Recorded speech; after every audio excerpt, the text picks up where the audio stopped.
One more some for accounting equation, but यहाँ पे थोड़ा सा ट्विस्ट क्या करेंगे, न्यू इक्वेशन नहीं बनाएंगे, सारी चीज़ें लिखने के बाद हम टोटल करेंगे। ऐसा भी कई जगह सिखाते हैं, तो कोई बड़ी बात नहीं, कोई गलत भी नहीं है। हर बार आप टैली करो ज़रूरी नहीं है, आप एक साथ भी देख सकते हो या फिर मन में भी टैली कर सकते हो, ज़रूरत नहीं है ना बार बार लिखने की, तो ज़रूरी नहीं है लिखना है। बट हाँ, जो कई जगह पे बोलते हैं, कई स्कूलों में कई जगह पे कि न्यू इक्वेशन लिखनी ही चाहिए, तो फिर आप लिखो। जब स्कूल में बोला जाए, मैम बोल रहे हैं, टीचर बोल रहे हैं, सर बोल रहे हैं लिखना है तो लिखना है, नहीं बोल रहे हैं कि ज़रूरत नहीं है तो ठीक है ना, तो वैसा भी हम कर सकते हैं। तो ये वाला मैं जो सम करने वाली हूँ वो हम न्यू इक्वेशन पे नहीं, सिर्फ कैलकुलेट देखते जाएंगे, पर हम न्यू इक्वेशन नहीं लिखेंगे, ठीक है। चलिए लेट्स स्टार्ट। एसेट्स यहाँ आएंगी, बड़ा सा फॉर्मेट बनाना ही पड़ेगा, ठीक है। फिर आता है हमारा, चलिए first is serial number, transaction, then we have, अब जो भी एसेट होगा, एसेट का 1 2 3 4 5 6 तक दे दो, ताकि 6 कॉलम तक आप उसको ले जा पाओ। कैपिटल मिनिमम बोल रही हूँ, अब पता नहीं आपके क्वेश्चन में कितना आता है, तो डिपेंडिंग आप देख लेना अपने हिसाब से। कैपिटल प्लस लाइबिलिटीज़, यहाँ पे लाइबिलिटीज़ जितनी आएंगी उतनी, कैपिटल का तो एक ही कॉलम रखना है। मैंने अभी बोला हमने इक्वेशन नहीं बनाएंगे, बस हम लिखते जाएंगे। चलिए first, started business with cash 20,000, goods 30,000, furniture 10,000, ठीक है। स्टार्टेड बिजनेस विद कैश, कमा, गुड्स एंड फर्नीचर, मतलब 3 कॉलम तो हमारे एसेट में ऑलरेडी आ गए। कैश आ गया, प्लस स्टॉक आ गया, प्लस फर्नीचर आ गया, ये तो हमारा आ चुका है ऑलरेडी। चलिए से कैश कितना है 20,000, स्टॉक कितना है 30,000, फर्नीचर कितना है 10,000, तो टोटल हमने कितना इन्वेस्ट किया इन द स्टार्टिंग 60,000, तो हमारे कैपिटल में कितने आएंगे 60,000 फुल। ओके, अब फर्स्ट ट्रांजैक्शन डन, यहाँ 60 यहाँ 60 बराबर हो गया, ठीक है। चलिए the second one, second one, brought good on credit from Ram 25,000, Ram से क्रेडिट पे हम लेकर आए हैं गुड्स, ठीक है। लिख देते हैं बॉट गुड्स फ्रॉम, अब यहाँ पे आपने फ्रॉम राम लिख दिया ना, मतलब वो क्रेडिट पे ही है, सिंपल क्रेडिट पे ही लेके आए हैं। तो स्टॉक कितने का लेकर आए हम 25,000 का, यहाँ 25,000 ऐड कर देंगे और यहाँ पे हम एक और दैट इज क्रेडिटर्स ऐड कर देंगे, कितने के 25,000 के, सिंपल है। चलो यहाँ का टोटल देखो कितना हो गया 85, यहाँ तक का देखें तो 85, यहाँ पे 60 तो थे प्लस 25 हो गया 85, तो आपको न्यू इक्वेशन बार बार लिखने की ज़रूरत नहीं है, ठीक है। तो आप टोटल करके देख लो यहीं से। Third equation, third transaction, bought goods for cash 10,000, bought goods for cash, 10,000 से कैश गया एंड 10,000 के स्टॉक आ गए, सिंपल एज दैट। 10,000 यहीं गया, 10,000 यहीं आ गया, यहाँ तो कुछ चेंजेस हुआ ही नहीं, डैश डैश डैश, सिंपल है। तो 85 में 10 गए, 85 में 10 प्लस हुए और 10 माइनस हुए, तो सेम ही रहा, कुछ चेंज नहीं है, ठीक है, तो दिक्कत नहीं है हमें। नेक्स्ट देख लेते हैं फोर्थ ट्रांजैक्शन। चलिए fourth one, return goods to Ram worth ₹4,000, हमने गुड्स रिटर्न कर दी है राम को, तो हम लिखेंगे रिटर्न गुड्स टू राम, कितने की गई 4,000 की, तो स्टॉक में से 4,000 चले गए और हमें अब राम को 4,000 नहीं पे करने, तो वो भी हम यहाँ से माइनस कर देंगे। पूरे में से एसेट में से 4,000 गए, पूरे इधर वाले पार्ट में से 4,000 गए, मतलब बराबर होगा, ठीक है। आपको चाहिए तो आप कैलकुलेट कर सकते हो, कोई दिक्कत नहीं है, कैलकुलेट करो, will be able to understand, ठीक है। फिफ्थ वन, चलो sold good costing 20,000 for 26,000 in cash. Sold goods for cash. पैसा जो आएगा कैश में चला जाएगा, जितने की गुड्स गई वो माइनस हो जाएगा यहाँ से, और जो भी प्रॉफिट या लॉस हुआ वो कैपिटल में जाएगा। यहाँ पे प्रॉफिट है 6,000 का, तो कैपिटल में 6,000 ऐड हो जाएंगे। सिंपल है। देखो यहाँ पे कितना, इस ट्रांजैक्शन का इफेक्ट देखो, इस साइड का 26 प्लस 20 माइनस, तो मतलब 6 प्लस, इस साइड का 6 प्लस, तो बराबर हो गया। ऐसे भी देख सकते हो। ठीक है, चलिए the next one, 6th one.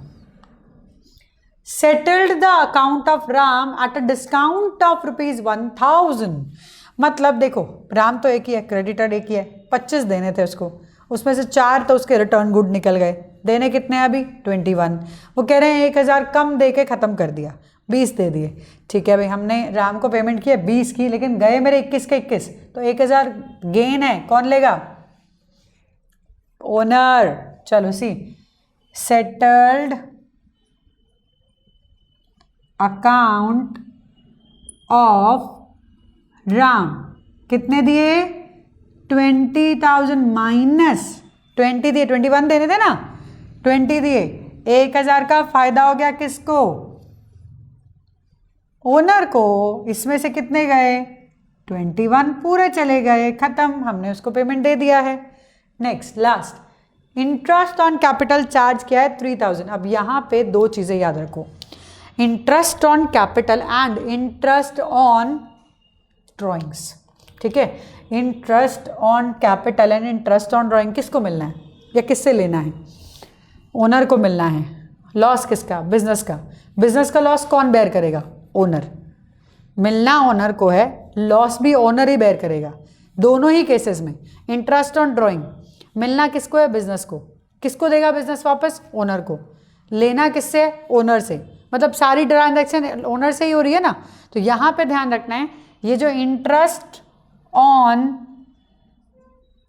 Capital होता है या फिर ड्राइंग्स होते हैं, ध्यान देना, इंटरेस्ट ऑन कैपिटल या इंटरेस्ट ऑन ड्राइंग, ये बहुत इंपॉर्टेंट है क्योंकि कहीं नहीं आने वाला है। सिंपल 3,000 आप कैपिटल में ही ऐड करोगे, 3,000 कैपिटल में से ही माइनस करोगे। ठीक है। अच्छा, कई जगह ये सिखाते हैं इंटरेस्ट ऑन कैपिटल के अंदर कि पहले ऐड करो फिर माइनस करो, ड्राइंग में पहले माइनस करो फिर ऐड करो। प्लस माइनस करना है यार, कर देते हैं प्लस माइनस, क्या फ़र्क पड़ता है, पहले ऐड पहले बाद में। बात तो ट्रांजैक्शन की है, 3,000 इसी में से लेस, 3,000 इसी में माइनस हो जाएंगे, इसी में प्लस हो जाएंगे। No effect on asset, no effect on liability, कहीं कोई इफेक्ट नहीं। ओनर से ही लेना है, ओनर को ही देना है। इंटरेस्ट ऑन कैपिटल हो या इंटरेस्ट ऑन ड्राइंग हो, दोनों ही चीज़ें ध्यान रखना है। इंटरेस्ट ऑन कैपिटल हो या इंटरेस्ट ऑन ड्राइंग हो, दोनों ही चीज़ें ओनर से ही लेनी है, ओनर को ही देनी है। चलो अब इक्वेशन आ जाती है हमारी मेन, ये मेन इक्वेशन आ गई, इससे हम आंसर फॉर्म करेंगे, सीधा पूरा करेंगे। सी 20 + 26 46, 46 में से 30 गए, 16 बचे, है ना, as you can see. So equation यहाँ पे हम लाइन लगा लेते हैं तो अच्छा रहेगा हमारे लिए। दैट इज 16,000, चेक कर लो वापस, ठीक है। 16,000 यहाँ पे 24 हमारे गुड्स गए हैं यहाँ से, तो 1 यहाँ बचा, 41,000। As you can see calculate 30 + 10 40, 40 इसमें से 1 क्योंकि 24 माइनस है तो 24 हमने यहाँ से निकाल दिया। 10,000 का फर्नीचर है। चलो कैपिटल दे लेते हैं, 3 से 3 तो कैंसिल ही हो रहा है, 7,000 ऐड हो रहा है, 67,000 हो गया। नेक्स्ट 21, इसको तो कुछ है ही नहीं, एज यू कैन सी। चलो टोटल करो, यहाँ तो 21 हम खाली कर चुके ना क्रेडिटर्स को, यहाँ टोटल करो 41 + 16 57 + 10 67। तो इस साइड का 67, इस साइड का 67, बोथ आर इक्वल। तो ऐसा भी हम कर सकते हैं कि बिना इक्वेशन के भी हम इसको सॉल्व करें, न्यू इक्वेशन की जगह ऐसे भी सॉल्व कर सकते हैं। फिर लास्ट में लिखना पड़ेगा कैश 16, स्टॉक 41, फर्नीचर 10 = कैपिटल 67। ठीक है, ऐसे लिख सकते हैं। मैं क्या करने वाली हूँ अभी, यही सम मैं रख रही हूँ, ये ऊपर वाला पार्ट हटाकर इसमें आपको समझाऊंगी मैं कि हमें बैलेंस शीट कैसे बनानी है, इसी को ही रखकर, इन्हीं सब अमाउंट्स को रखकर बैलेंस शीट में छोटी सी बनेगी बट विल डू। अभी मैंने आपको बताया जैसे ये अकाउंटिंग इक्वेशन हो गया सम, इसके बाद अगर बोले कि बैलेंस शीट बनाओ, ठीक है, तो बैलेंस शीट कैसे बनाना है, ईजी है बहुत। बैलेंस शीट, एक सिंपल सी बात है, ये बैलेंस कर रहा है, बैलेंस शीट कर रहा है, एक साइड पे बैलेंस होगा एसेट का, दूसरी साइड पे कैपिटल एंड लायबिलिटी का। यहां पे हम लिखेंगे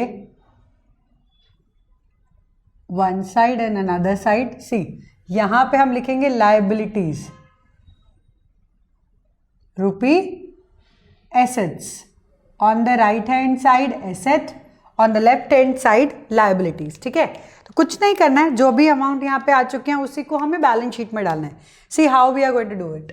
एसेट में हम लिखेंगे कैश जो हमारा था, that is 16,000। Then we have stock, यहाँ पे लिखेंगे stock 41,000। Then we have furniture, that is our 10,000। ठीक है, एंड देन यहाँ पे कैपिटल है, क्रेडिटर्स है ही नहीं, सिंपल एज दैट। यहाँ पे हम लिखेंगे अदर साइड कैपिटल कितना 67,000 और यहाँ का टोटल 67,000 एंड यहाँ का टोटल 67,000। बैलेंस कर रहे हैं, बैलेंस का मतलब क्या हो गया, दोनों साइड बराबर, तो बैलेंस शीट का दोनों साइड बराबर होता है।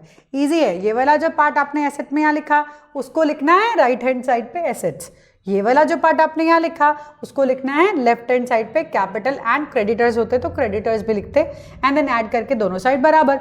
इस तरीके से हम बैलेंस शीट बनाएंगे।